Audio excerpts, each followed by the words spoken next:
Bonjour tout le monde, bonjour Émilie, bonjour Laura. Bonjour. Bonjour à tous, bonjour Laura, bonjour Eddy. On est déjà tellement impatients de discuter qu'on est déjà en train de s'interrompre. Ça. Bienvenue à tous dans ce live QA de la Woodinit Academy. Donc l'objectif, c'est de vous présenter un sujet. On essaye chaque vendredi quand il n'y a pas les ponts. L'objectif, c'est de vous partager un cas concret, un cas pratique qui va pouvoir vous aider dans votre quotidien, dans l'utilisation de WordPress pour vous ou pour vos clients. N'hésitez pas, surtout, on insiste beaucoup là-dessus, à poser toutes les questions qui vous viennent dans le chat mis à votre disposition. N'hésitez pas à poser toutes les questions et si on ne répond pas forcément tout de suite, on y répondra à la fin ou après en commentaire. Et donc, pour ce rendez-vous sur la migration Elementor vers FSE Gutenberg, on a la joie, le privilège, l'honneur, voilà, l'énorme plaisir de recevoir notre cliente, Laura, à qui je vais donner la parole pour que tu me parles un peu de toi et puis aussi de ton site et de comment on est arrivé aujourd'hui à discuter de ce sujet. Dans les très grandes lignes, on va vous présenter effectivement le site, ses contenus, quelles ont été les raisons qui ont motivé l'abandon d'Elementor et le choix de Gutenberg et du FSE, les différentes étapes, impacts, les plus, les moins. Et j'arrête de parler, je te laisse la parole, Laura. Merci beaucoup. Merci, bonjour à tous. Donc, moi, je suis Laura Bokobza, je suis sparring partner de dirigeant. Donc, je suis solopreneur avec un site LBK Consulting qui existait depuis 2020-2021 de mémoire, qui avait été créé à l'époque par un développeur sur Elementor et qui a à la fois des pages plutôt statiques, mais aussi quand même un blog et également des renvois, enfin des appels vers Beehive, ma plateforme de newsletter. Donc, c'est pas un site auto-porté complètement. Il y a aussi besoin d'avoir des liens. J'ai également des pages de téléchargement de livres blancs avec un autre outil. Enfin, voilà. Donc, je me sentais pas, je suis pas du tout technique. Alors, je suis ingénieure, mais pas web. Donc je me sentais pas de toute seule aller faire les changements dont j'avais besoin. Voilà, j'ai montré un petit peu le site. Alors ça, c'est la version actuelle. Moi, pour faire spoiler alerte, on a une demi-heure. Je vais pas vous donner toutes les clés pour passer d'Elementor à Gutenberg. Je répondrai aux questions que vous me poserez dans le chat, évidemment. Je donnerai aussi quelques façons de faire que j'ai utilisées puisque j'ai réalisé ce passage de Gutenberg à Elementor, de Elementor à Gutenberg plutôt. Voilà. Et notamment, bon, le projet contenait aussi d'autres passages. Donc c'est valable d'Elementor sur notre sujet à Gutenberg, mais également de WPML à Polylang. On réussir à se passer d'une extension et passer à une autre. Il y a des solutions. Alors parfois elles sont déjà toutes faites, et puis d'autres fois il va falloir mettre les mains dedans. Et ça, je vous en parlerai également, peut-être un peu plus en détail. En tout cas, je suis ouvert à vos questions. Et ce que je trouvais hyper intéressant dans l'analyse de ce site, c'est qu'il y a plusieurs clients qui, quand ils envisagent une refonte de leur site, pour eux, c'est repartir de zéro et on refait tout et ça dure des semaines, des mois. Et donc, du coup, ça peut être un peu frustrant de se dire on s'engage pour un gros processus, alors que parfois, refaire son site, c'est ne serait-ce que refaire les fondements, la fondation, pour que le site reparte sur un nouveau cycle. Et donc, du coup, on peut itérer beaucoup plus rapidement. C'est pour ça que je trouve ça hyper intéressant aussi qu'on présente ça aujourd'hui, qu'on peut refondre, redonner de la vie, redonner du dynamisme, redonner de la puissance sans tout changer. Et donc faire ça en un temps assez record, parce que je ne vais pas spoiler le temps qui a passé, etc. Eddy, je te laisserai en parler tout à l'heure, mais en tout cas, voilà, c'est assez challengeant et assez surprenant de voir à quelle rapidité on a fait ça. Commençons par une première question. Pourquoi changer? Qu'est-ce qui a motivé ce changement? Alors, moi, la raison pour laquelle je voulais changer, elle est double. D'abord, je vous suis, Nandor. Enfin, je suis toute la Woodinit Family sur LinkedIn et je voyais quand même Elementor, vous n'étiez pas pour, quoi. Donc, je me disais quand même, il doit y avoir une raison. Donc, j'ai creusé un petit peu et c'est vrai que, en fait, je me suis rendu compte, mais vous m'avez mis le miroir pour que je me rende compte, je me suis rendu compte que c'était pas... en fait, je changeais très peu de choses sur mon site parce que les pages dans Elementor, que je ne maîtrise pas très bien parce que j'y vais une fois tous les 6 mois, donc forcément, même si je suis censée avoir appris à le faire, j'oublie. Je m'autorisais pas à faire des changements parce que j'avais peur de tout casser, parce que c'était pas suffisamment flexible, parce que je pouvais pas, même quand je créais des nouvelles pages, en fait, avec les modèles, je m'en sortais pas. Enfin, je me rendais compte que le site était trop statique. J'avais même carrément oublié, pas oublié, mais arrêté de publier des articles depuis 1 an. Je mettais plus à jour ma revue de presse. Enfin, j'avais l'impression que tout était trop lourd, quoi. Voilà. Donc je me suis dit peut-être que effectivement repasser selon vos recommandations sur Gutenberg, ça va me permettre moi de me redonner envie d'aller faire des changements de contenu à ce site, parce que moi je refondais pas pour des questions de design ou quoi que ce soit. Je trouve qu'il me ressemble, mais c'est juste qu'il n'a pas évolué depuis 1 an et demi en contenu, quoi. Oui, c'était ça le brief, on changeait pas l'aspect, on changeait pas le graphisme, on laissait tout en l'état, mais tout simplement en changeant d'éditeur. Et c'est vrai qu'on a... Pardon, non, et on récupère tout le contenu, c'est-à-dire qu'il y avait vraiment ce sujet. Moi, j'écris quand même depuis 5 ans sur ce site et dans ma newsletter, et donc je voulais vraiment pas perdre le contenu. Et je voulais aussi quelque chose, et ça, pour moi, c'était très important dans le brief. Ça faisait partie de notre première discussion avec Eddy, c'est que j'ai pas de perte SEO non plus. Et en fait, là, on a changé aucune URL. Donc, il y a eu 0 sujet il n'y a même pas de redirection à faire, quoi. Non, tout à fait. Alors, la petite subtilité de ce projet, d'ailleurs, je veux rappeler que c'est un projet qui était tout frais, tout récent. On a fait en début de semaine ensemble un petit atelier pour que je te montre aussi la prise en main. Donc t'as pas encore le recul, hein. On pourra refaire un live dans 1 mois où tu vas nous dire c'est impossible, je m'en sors pas Gutenberg. On verra. Mais la petite subtilité, c'était aussi que t'es sur WordPress.com, et c'est rare qu'on parle de WordPress.com. Ça a été une découverte pour moi aussi de voir comment on pouvait faire un staging, etc. Donc il faut des comptes un peu particuliers, et on n'a pas forcément toujours la main comme on l'a sur son propre hébergement pour aller chercher les bases de données et autres, même s'il y a des accès, hein, mais en tout cas quand on n'est pas habitué. Voilà, c'était juste pour le chat. Je le dis, si des fois dans ce que j'exprime ils se disent mais non mais c'est facile, et des fois avec WordPress.com c'est différent. Émilie, t'allais dire quelque chose? Ouais, je suis désolée. Non, ça m'a permis de découvrir ce système qui fait partie totalement de l'écosystème WordPress, et donc j'en suis heureux. Ouais, je vais juste ajouter un petit point par rapport à Elementor. C'est pas forcément qu'on est pour ou contre. C'est vrai que c'est un bon outil, et c'est un des moins pires en termes de page builder. Ce qui est vraiment la difficulté, et tu l'as très bien dit, c'est sur la longueur, en fait. C'est-à-dire que ça peut être très efficace pour créer le site à l'instant T. C'est rapide, on va vite, on a rapidement un résultat. Mais après, sur sa maintenance, sur comment on va réussir à itérer dessus, ça veut dire payer une licence, ça veut dire continuer à subir aussi ces changements, etc. C'est pas forcément un outil qui va très bien vivre dans le temps. Voilà. Voilà. Et d'ailleurs, c'est déjà arrivé par 2 fois que des mises à jour Elementor cassent, ce que moi j'appelle casse le site. Hein. Je ne sais pas si c'est un terme technique validé par les spécialistes du sujet, mais où j'appelle en urgence des potes ou une fois vous même pour dire je ne sais pas ce qui se passe, il y a tout qui est cassé, il y a plus rien qui fonctionne, et c'est en fait des mises à jour qui font qu'il y a un truc à revoir, qui généralement prend pas beaucoup de temps quand on s'y connaît, mais quand on s'y connaît pas peut faire extrêmement peur. Alors j'ai pas un nombre de visites de ouf, mais quand même suffisamment pour qu'on me le signale à chaque fois que le site est cassé. Donc en tout cas, l'objectif c'était vraiment de refaire des fondations les plus propres possibles, sans perdre, comme tu disais, le côté SEO, l'identité qui te plaisait bien, le contenu, etc. Et donc du coup, nous, la première étape, c'est de se dire, maintenant, qu'est-ce qu'on fait, par où on commence? Quelles vont être les grandes étapes de cette migration? Parce que c'est vrai qu'on sait quand on repart de zéro comment faire un site, mais là, comment on allait analyser le contenu, analyser ce qu'on allait récupérer et migrer un peu tout ça. Eddy, si tu veux un peu nous partager un tout petit peu de tes recettes, mais pas trop non plus, parce que je fais attention au timing. Oui, donc effectivement,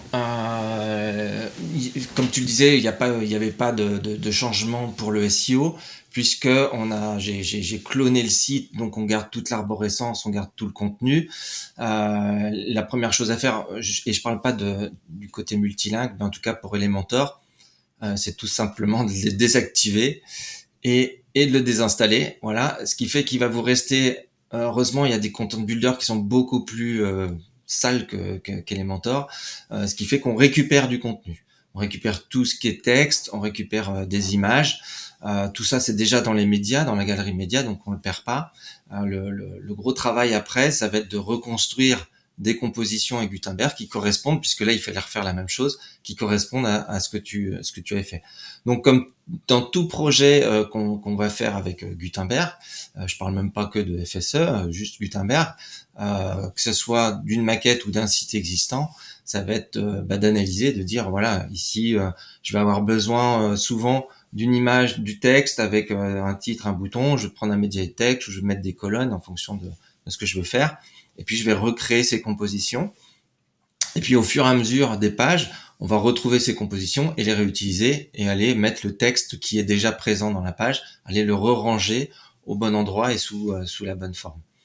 Je peux parler du temps puisque tu en as parlé tout à l'heure. Si je ne parle que du passage Elementor à Gutenberg, parce qu'il y a eu donc WPML, il y a d'autres choses à régler, mais on va dire que ça se situe entre 20 et 30 heures de travail pour refaire les compositions, pour aller checker toutes les pages. On a un peu moins d'une vingtaine de pages, et puis par contre beaucoup plus d'articles, Laura, sur le site. Oui, beaucoup. Il y a plus de 200 articles. 200 articles. J'ai pas vu les articles un par un. Hein. J'ai utilisé en fait les styles globaux du FSE, et c'est là où on gagne du temps. C'est de se dire voilà, il y aura tel type de bouton, il y en a qu'un ou il y en a deux, et c'est d'aller les régler dans les styles globaux au départ, d'avoir tous ces besoins de styles globaux, de typographie, de couleurs, et ensuite d'aller travailler les styles globaux de chaque bloc dont on va avoir besoin, pour qu'après finalement, s'il y avait déjà un bouton et que Gutenberg l'a transformé en bouton, il soit déjà correctement sous le bon format. Et après, il y a pas le choix, il faut y aller à la main. Alors, une autre petite astuce, je travaille avec mon temps et j'ai travaillé aussi avec l'IA. On a l'occasion d'en parler régulièrement. J'ai pas pris un abonnement particulier d'IA, j'ai pris un chat GPT. Puis après, une fois, je me suis fait aider aussi de notre ami Samy, qui est encore plus, qui est lui le spécialiste. Mais voilà, petite astuce. On avait, c'est pour la page revue de presse. Je peux peut-être même la partager en même temps. Hop, le temps que je la retrouve. Sur cette page, hop, toute la presse, c'est en bas. Voilà. Ça, on va voir tout ce que tu as fait en plus, Laura. Et celui-là, ça date de janvier 2024. Il y a oui. Donc voilà, il y avait tout ça. Tout ça. Et quand j'ai enlevé Elementor, je me suis retrouvé avec une liste de titres, de paragraphes, d'images, pas du tout mis en forme. Et je m'étais fait une composition pour avoir cette présentation-là. Et la question que je me suis posée, c'était est-ce que je refais tout à la main et que je glisse chaque... là, il y en avait plus d'une trentaine, une cinquantaine, je sais plus. Donc, j'ai pris le code HTML de ce qu'il y avait avant, avec tout le contenu, les images, etc. J'ai pris le code de mon bloc en termes de... Quand vous êtes dans WordPress éditeur, alors je parle un tout petit peu technique, mais très peu. J'ai pris ce code et j'ai dit simplement à ChatGPT, voilà, j'ai tous ces articles qui sont balisés par une balise article. Mais voilà dans quoi je voudrais les ranger, quoi. Donc, il faut que tu mettes l'image là, il faut que tu mettes le titre là, il faut que tu mettes le texte là, il faut que tu mettes le lien dans le bouton. Et il m'a créé le code à copier-coller finalement dans l'éditeur WordPress, et ça m'a quasiment généré tout à nickel. Il a fallu que je change des libellés de boutons à la main, mais j'avais plus que ça à faire. Je t'interromps. Il n'y avait pas de condition. Voilà. Je t'interromps. Donc, tu sais ce que ça me rappelle? Tu sais, quand on faisait de la fusion et du publipostage, tu sais, quand on faisait les étiquettes avec Word et qu'on avait un Excel, et je trouve ça absolument génial que tu aies fait ça, du coup, avec un prompt pour récupérer toutes les informations qu'il y a besoin de remettre en page. J'aurais jamais pensé à faire ça, c'est super malin. Exactement. Et je pense qu'à l'avenir, on peut avoir, avec si on a une IA payante, préparer des bots, en tout cas des IA pour dire Elementor, ça fait ça, Gutenberg, ça fait ça, et c'est censé matcher, transforme-les. Donc, je pense qu'il y a quelque chose à faire.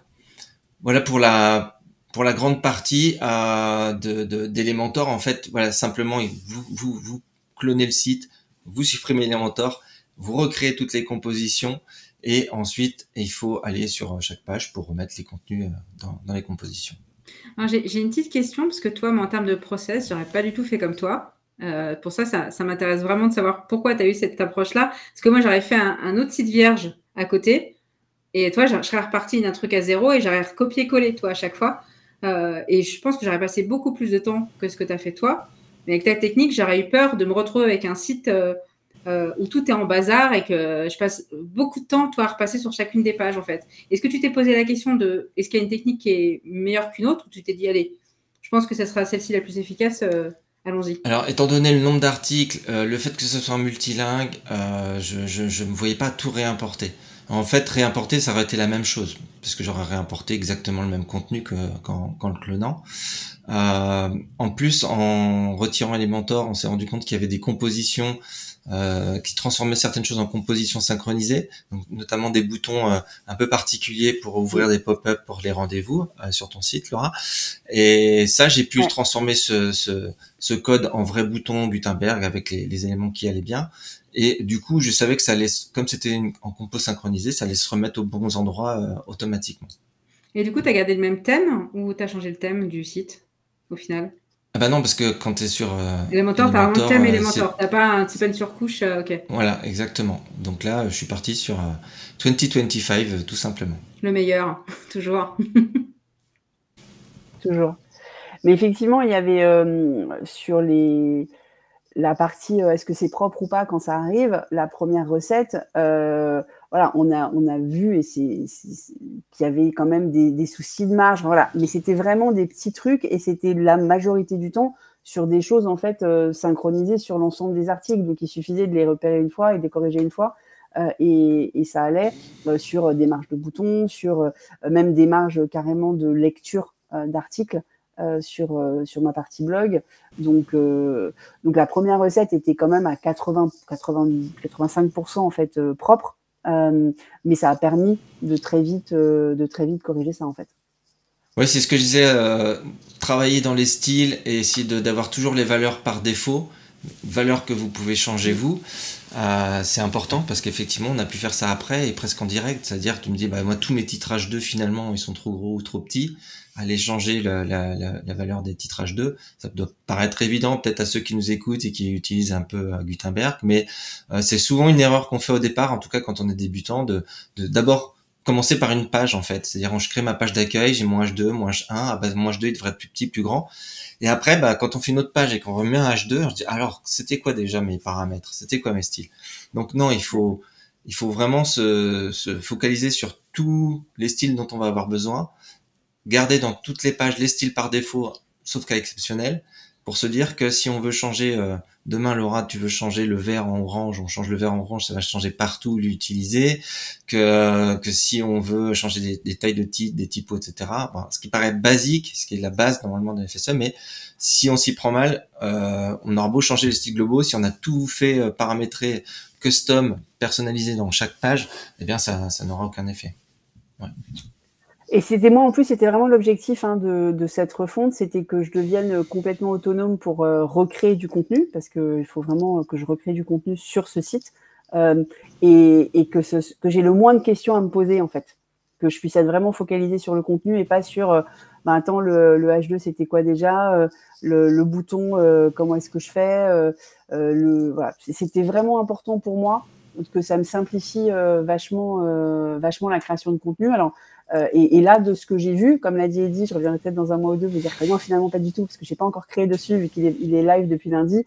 Mais l'idée, c'est que je puisse vraiment moi taper au kilomètre et que avec les compositions automatiques et les styles, ce soit quand même joli à la fin. Et du coup, j'ai envie de rebondir sur ce que tu viens de dire en termes d'expérience. À quel point ça a été déstabilisant de passer de cette administration avec Elementor et j'ai envie de dire et son vocabulaire et basculer du coup sur Gutenberg où on parle de composition synchronisée, de blog, voilà. À quel point ça a été complexe? Est-ce que tu as l'impression que c'est fluide ou pas du tout? Quels sont ton... Moi, je suis une hybride en fait, parce que moi, j'avais les pages sur Elementor et les articles sur Gutenberg. Parce que moi, j'avais refusé, quand mon développeur m'avait proposé de l'Elementor pour faire ce que le directeur artistique m'avait proposé, celui qui a fait ma charte graphique m'avait proposé en page d'accueil, etc., qui est magnifique. Et quand j'ai vu Elementor, j'ai dit non, mais moi, les articles, il faut que je puisse les faire au kilomètre.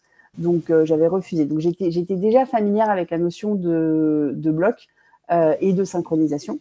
Puisque j'avais déjà changé par exemple 2 fois les boutons newsletter parce que j'ai changé 3 fois, je crois que je suis à mon 4e outil newsletter, donc forcément le bouton d'inscription il change à chaque fois. Donc ça c'était pas tant un sujet, mais là je suis vraiment contente de pouvoir aller revoir les pages en particulier de façon beaucoup plus fréquente. Et puis il y a eu quand même des améliorations qui ont été faites et sur la partie visuelle. En fait, j'avais beaucoup de carousels sur Elementor que Eddy, grâce à FSU Gutenberg, m'a fait des propositions que je trouve en plus élégantes, même si la fonctionnalité carousel reste bien la même. Alors, j'avais préparé un petit screen pour justement... je ne l'avais pas montré encore à Laura. Voilà.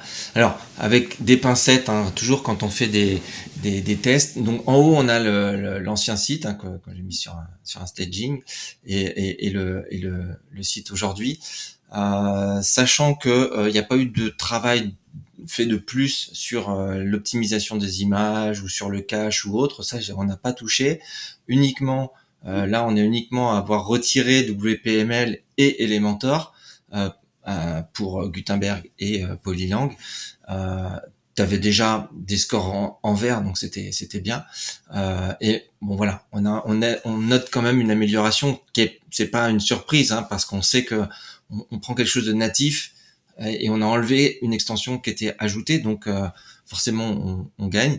Donc je dis avec des pincettes parce que si vous refaites les tests chez vous, il suffit d'être pas au Canada, de pas être sur le bon jour, la bonne heure, on n'aura pas forcément toujours ces bons résultats. Je l'ai fait qu'une fois, hein, je l'ai fait hier et ça me convenait, donc j'ai fait le screenshot. Mais ça peut varier, hein, toujours, il y a toujours des pincettes à prendre sur ce genre de score. Mais voilà, on gagne un peu en rapidité quand même, en performance, et ça fait du bien pour le site et le référencement. Et puis j'ai plus besoin de payer les mentors.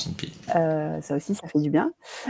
Et puis donc, comme tu disais, on a quand même bougé des extensions. Alors il y a des extensions qu'on a remplacées, et puis il y a des extensions. En fait, ça m'a permis aussi, et ça, je pense que c'est quelque chose qu'on fait peut-être pas. En fait, au fil depuis 5 ans, j'avais des extensions que j'avais activées, puis désactivées, que je n'utilisais plus, mais je les avais pas supprimées non plus. Donc, ça me permet aussi de repartir d'une page, alors pas blanche, parce qu'il y a quand même quelques extensions dont j'ai besoin, mais que c'est quand même beaucoup plus, enfin, il y en a beaucoup moins, donc c'est beaucoup moins lourd aussi sur le site. Et même moi, du coup, pour la gestion, je suis pas perdue dans une liste d'extensions complètement dingue, quoi. J'en profite juste de rappeler à nos participants que s'ils ont des questions, qu'ils n'hésitent pas, parce qu'on est un peu en désynchro, mais voilà, n'hésitez pas à poser des questions, voilà, pour qu'on puisse y répondre avant la fin de ce live, parce que ça avance vite. À chaque fois, je me dis que 30 minutes, ça passe très, très vite. Moi, j'avais une question, c'est bon, c'est un peu rapide parce qu'effectivement, la mise en ligne est juste en début de semaine. Enfin, pour toi, le bilan est positif, ça valait le coup, du coup, de faire cette migration. Qu'est-ce que tu en retires? Est-ce qu'il y a des choses où, voilà, si tu devais le conseiller à quelqu'un, qu'est-ce que seraient les premières raisons pour lesquelles tu dirais, OK, faites-le s'il y a ça, mais par contre, ne le faites pas du tout si vous avez ça et ça. Enfin, quels seraient tes recos? Alors, moi, je pense qu'il faut le faire parce qu'effectivement, si on veut gagner en autonomie et en flexibilité, en fait, pour changer le contenu. Parce qu'effectivement, sur Gutenberg, les blogs sont quand même beaucoup plus faciles à manipuler, que ce soit sur les pages ou sur les articles. Je dirais pas je donnerais pas des alertes s'il faut pas le faire, mais je donnerais peut-être plutôt moi, j'avais des idées reçues. Tu vois, je me disais que, justement, faire une migration comme ça, pour moi, enlever Elementor, la première fois que j'ai reçu votre planning, je me suis dit, non, mais il rigole, pour moi, en 2 jours, c'est fait, quoi. Enfin, je comprenais pas que ça prenne autant de temps sur la durée. Et en fait, ça reste un projet quand même dans lequel il y a évidemment une phase de brief. Mais après, quand j'ai tout lu, j'ai compris pourquoi. Mais une phase de brief, il y a quand même du temps de vérification de certains points techniques. Il y a toute la phase de recette que j'avais oubliée complètement dans le timing. Donc, et qui, mine de rien, ça prend du temps. La recette, surtout quand on a autant d'articles que ce que j'ai. Et il y avait aussi toute la partie langue, en fait. C'est-à-dire que la recette, on a dû la faire d'abord en français desktop, ensuite vérifier que donc tout se passait bien au niveau de la traduction anglaise. J'ai que 2 langues moi sur le site. Et puis évidemment aussi ensuite la partie responsive et mobile également. Donc voilà, donc quand même anticiper que ça, alors ça met pas 9 mois comme un nouveau site, mais ça met pas non plus 9 jours. Voilà. Je pense que, en tout cas, moi, ça fait partie des retours que j'ai parfois quand j'échange avec les confrères qui font des sites Elementor et qui souhaitent pousser auprès de leurs clients une refonte. Les objections, c'est de dire, ouais, ça va prendre du temps, mais pour quel bénéfice, en fait? C'est-à-dire que, OK, on va passer 1 mois, 2 mois à refaire ce site, mais quel est mon intérêt à moi? Alors que, entre guillemets, le site, il marchait. Enfin, je veux dire, tu avais de la visite, tu avais effectivement cette frustration de lenteur, tu n'avais plus forcément envie de le mettre à jour. Mais est-ce que forcément ça déclenchait l'action de le refaire? C'est ça qui n'est pas toujours évident, que les gens ne se rendent pas forcément compte de ce qu'il y a derrière, quoi, en fait. Ouais. Mais en fait, c'est parce que moi, je me rendais compte, alors comme je fais beaucoup de veille, comme tu le sais, le sujet, en fait, c'est que je me rends compte qu'il fallait que j'ai beaucoup plus de fraîcheur, en fait, sur le site en termes de contenu, et que je commence aussi à décloisonner certains de mes contenus qui sont aujourd'hui loqués, parce qu'il va falloir avoir beaucoup plus de contenu qui n'est pas derrière des paywalls pour que les crawlers en particulier d'IA, puissent venir. Donc, je savais que j'avais un gros travail de production de contenu à faire sur le site et que j'allais pas le faire si j'étais sous Elementor, en fait. Donc ça, c'est mon investissement, parce que c'est un investissement, évidemment, temps et monétaire, mais qui va être ma rampe de lancement, en fait, pour continuer à exister dans 6, 12, 24 mois. J'ai décidé de prendre le devant. Ça, je pense que dans ceux qui nous écoutent, il y a ceux qui veulent passer ou qui se posent des questions de passer d'Elementor à Gutenberg, et puis il y a ceux qui sont peut-être déjà capables de le faire, qui savent le faire et qui veulent le vendre. Comme tu le dis, c'est un coût. Voilà, moi j'ai dit que j'y avais passé entre 20 et 30 heures, plus les recettes, plus notre chef de projet, etc. Donc oui, c'est un coût. Qu'est-ce que... peut-être difficile comme question, mais qu'est-ce qui te fait... tu viens de répondre en partie, mais qu'est-ce qui te fait que tu dis, OK, j'investis dans ça pour que finalement, quels ont été nos arguments, peut-être, à nous, pour que d'autres personnes qui veulent vendre ça puissent le vendre en disant, voilà, ça, un passage à c'est pas juste un bouton, effectivement. Voilà. Ouais, c'est pas juste un bouton. Je sais pas du tout comment est-ce que je pourrais, si c'est transférable, parce qu'en fait, moi, je vous suis depuis hyper longtemps, donc j'avais un niveau de confiance élevé, en fait. Et c'est le niveau de confiance élevé qui fait que quand vous m'avez proposé un panier, un pièce, je me suis pas dit mais ils font n'importe quoi, je vais aller voir ailleurs. Pas du tout. J'avais déjà ce niveau de confiance où je me suis dit, si eux ils disent ça, c'est que ça doit être ça, en fait. Donc le seul conseil que je peux donner à d'autres qui veulent faire comme vous, c'est et en particulier s'ils ont des clients effectivement qui sont sur Elementor, c'est de pas ressortir du bois au bout de 2 ans sans avoir parlé à Elementor en disant tiens viens donc passer sur Gutenberg, mais de vraiment construire cette relation sur la durée. Faire ce genre d'investissement sans ROI immédiat, parce qu'il y a un ROI mais qui va être plus lointain. Donc vraiment avoir confiance dans la personne qui le propose. Ouais, je vais rebondir sur ta réponse. Effectivement, nous on le voit aussi par rapport à nos autres clients qu'on a en maintenance et qui sont depuis des années sur Elementor. Il y a aussi ce côté de maturité et de la compréhension en fait de la problématique. Comme tu disais, ça fait longtemps qu'on échange, que tu nous suis, donc tu étais déjà aware, enfin consciente de, t'es déjà sensibilisée au fait que Elementor, il fallait que ça s'arrête. Et là, j'ai envie de prendre ma casquette coach business pour les freelances et les agences. En fait, vous avez différents états effectivement, de conscience de vos clients. Et donc, plus vite, vous allez commencer à expliquer pourquoi c'est intéressant de migrer, quel va être le bénéfice pour vos clients de migrer. Donc, ça va commencer à mettre des premières lumières chez vos clients. Et nous, on a des clients qui ont pris 1 an, 2 ans, 3 ans avant de migrer. Et donc... Et d'ailleurs, sur mon nouveau site, j'ai un article des 5 niveaux de conscience du prospect que je vous suggère d'aller lire pour illustrer ce que tout à fait, que tu m'as appris. C'est comme ça que je le sais. Et ça me sert énormément. Franchement, je plus sois cet article et ce que ça apporte. En fait, ça aide vachement dans sa communication et notamment comment on convainc en fait, le client par rapport à où il en est de la conscience de ce problème-là, en fait. Donc, vous avez des clients qui sont déjà prêts à migrer. Et donc, c'est des prestations que vous pouvez vendre. En fait, aujourd'hui, il y a des clients qui sont prêts à payer pour faire ça, la preuve. Et vous avez aussi des clients qui n'ont pas encore conscience. Commencez à les travailler. Peut-être qu'aujourd'hui, ils ne vont pas signer, mais dans 6 mois, 1 an, ils vont signer, en fait. Et donc, n'hésitez pas à travailler ces 2 niveaux de conscience. Ça aide énormément à mettre allumer des petites ampoules pour vous permettre derrière de proposer des prestations. Je vois qu'il y a une question qui n'est pas liée à Elementor, mais qui est liée à une autre prestation que tu as fait durant cette refonte. Tout à fait. C'est Jean Brice merci pour la question, Jean Brice, qui c'est pas lié à Elementor, mais j'en ai parlé. Est-ce que le passage a été simple de WPML à Polylang? Oui, c'est très simple ça, puisque Polylang prévoit une extension qui s'appelle WPML to Polylang, et ça te refait les liens entre les articles, entre les pages et autres. Alors, sachant que c'est très pratique, faut garder WPML, faut installer Polylang, faut installer WPML to Polylang. Ensuite, on peut supprimer WPML, et voilà. À ce sujet de Polylang, vu qu'on faisait tout en Gutenberg et qu'il y avait déjà des pages qui existaient français-anglais, là par contre, il a fallu que je supprime les pages en anglais, parce que je voulais pas refaire 2 fois les compositions, etc. Et puis avec Polylang Pro, on clone le contenu, et après j'ai repris les traductions de Laura. Donc ça, c'est une partie des choses qui sont faites, je dirais, à la main, manuellement, parce que on peut pas récupérer les contenus dans les bonnes compositions qu'on aura fait en français. Voilà. Oui, c'est le fait qu'on fasse les 2 migrations en même temps qui a fait que c'était pas possible, en fait. Exactement. Ouais, si on n'avait pas bougé d'Elementor on avait juste enlevé WML pour Polylang, t'as tout à fait raison, Laura, c'est ça. C'est comme ça que ça se serait passé. Et sachant qu'en plus, moi, j'avais toutes les pages, les pages étaient toutes traduites, mais les articles ne sont pas tous traduits, et que ça a repris exactement ceux qui étaient traduits, ceux qui n'étaient pas traduits.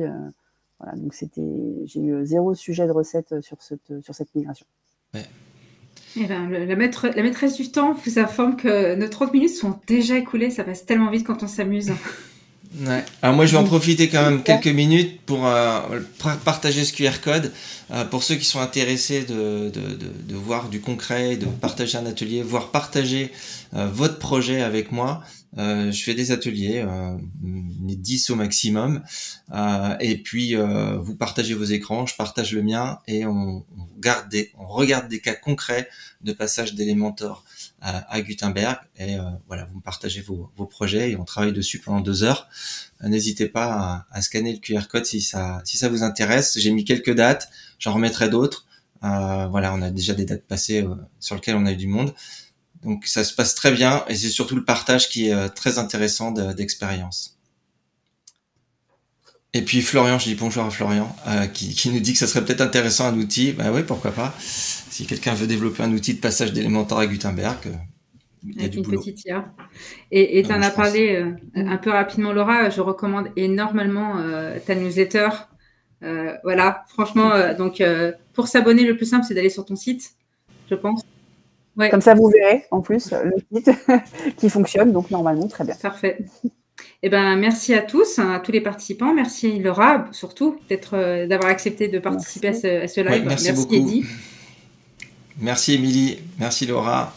Et bon appétit. Week-end et bon appétit. Au revoir. Bon week-end. Merci, au revoir.